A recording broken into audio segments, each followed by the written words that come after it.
ایک مرتبہ خانہ کعبہ میں ایک اجلی قربانی پیش کی گئی جسے بیت اللہ شریف کے غلاف نے آگ پکڑ لی اور اس کی دیواریں کمزور ہو گئیں۔ خانہ کعبہ کو دوبارہ تعمیر کرنے کا فیصلہ ہوا تو یہ مسئلہ کھڑا ہو گیا کہ جب تک جلی ہوئی دیواروں کو مسمار نہ کیا جائے نئی بنیادوں پر تعمیر نہیں کی جا سکتی۔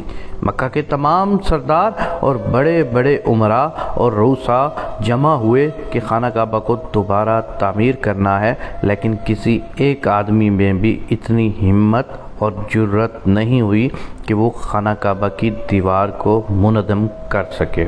ہر آدمی اس بات سے خوف زدہ تھا کہ اگر ان دیواروں کو گرایا گیا تو تباہی اور مصیبت آ جائے گی۔ تاریخ بتاتی ہے کہ خانہ کعبہ کے نیچے ایک تہہ خانہ موجود تھا، لوگ جہاں نظر و نیاز کے لیے سونا اور سکے ڈال دیتے تھے۔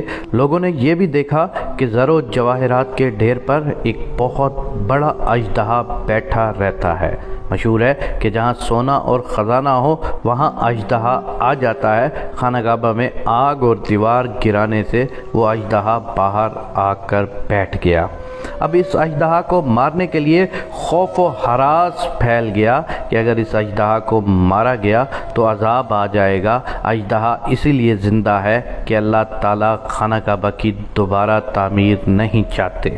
پھر قدرت کا کرنا ایسا ہوا کہ ایک بہت بڑا پرندہ اڑتا ہوا آیا اور اس نے اژدہا کو اٹھا کر آسمان کی وسعت میں گم کر دیا۔ اب اہل مکہ کے ذہن میں یہ نئی بات آئی کہ اللہ تعالیٰ خانہ کعبہ کی دوبارہ تعمیر چاہتے ہیں، لیکن یہ مسئلہ اپنی جگہ برقرار رہا کہ خانہ کعبہ کی تعمیر کے لیے دیواروں کو توڑنا پریشانی کا باعث بنے گا۔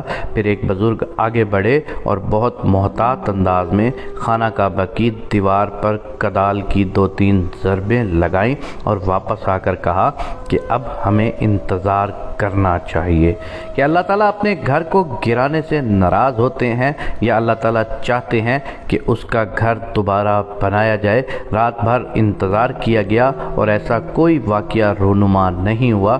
چنانچہ لوگوں نے کدال سے دیواریں گرا دیں اور زمین صاف کر کے بنیادیں کھودی گئیں۔ بنیاد کی تیاری میں ایک بڑا سخت پتھر آیا تو یہ اتفاق رائے ہوا کہ یہ وہ بنیاد ہے جو حضرت ابراہیم علیہ السلام نے خانہ کعبہ کی تعمیر کے لیے رکھی تھی، لہٰذا اسی بنیاد پر خانہ کعبہ کی دوبارہ تعمیر شروع ہوئی۔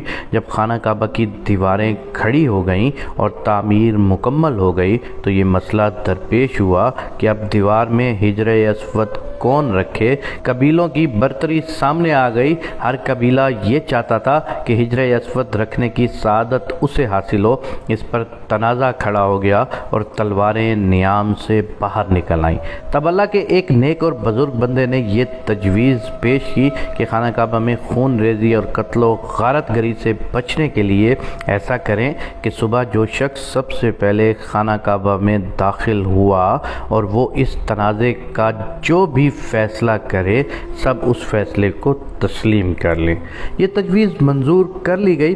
اگلی صبح خانہ کعبہ میں جو ہستی سب سے پہلے داخل ہوئی وہ سیدنا حضور علیہ السلام کی ذات گرامی تھی۔ آپ صلی اللہ علیہ وآلہ وسلم کو دیکھ کر لوگوں میں شور مچ گیا کہ امین آ گئے۔ سیدنا حضور صلی اللہ علیہ وآلہ وسلم نے ایک چادر منگوائی اور اس چادر کے درمیان میں سنگ اسود رکھا اور فرمایا کہ یہاں جتنے بھی قبیلوں کے سردار یا نمائندہ موجود ہیں وہ سب مل کر اس چادر کو کناروں سے پکڑ کر اوپر اٹھائیں۔ جب ان لوگوں نے چادر کو اوپر اٹھایا تو سیدنا حضور اکرم صلی اللہ علیہ وآلہ وسلم نے پتھر اٹھا کر دیوار میں لگا دیا۔ اس واقعہ سے حضرت محمد مصطفیٰ صلی اللہ علیہ وآلہ وسلم کے متعلق لوگوں کے دلوں میں بحیثیت امین کے جو عزت اور احترام اور تقدس تھا وہ ثابت ہو گیا اور لوگ اش کر حضور اکرم صلی اللہ علیہ وآلہ وسلم پر درود و صلوات پڑھنے لگے۔ اللہم صلی علی محمد و آل محمد۔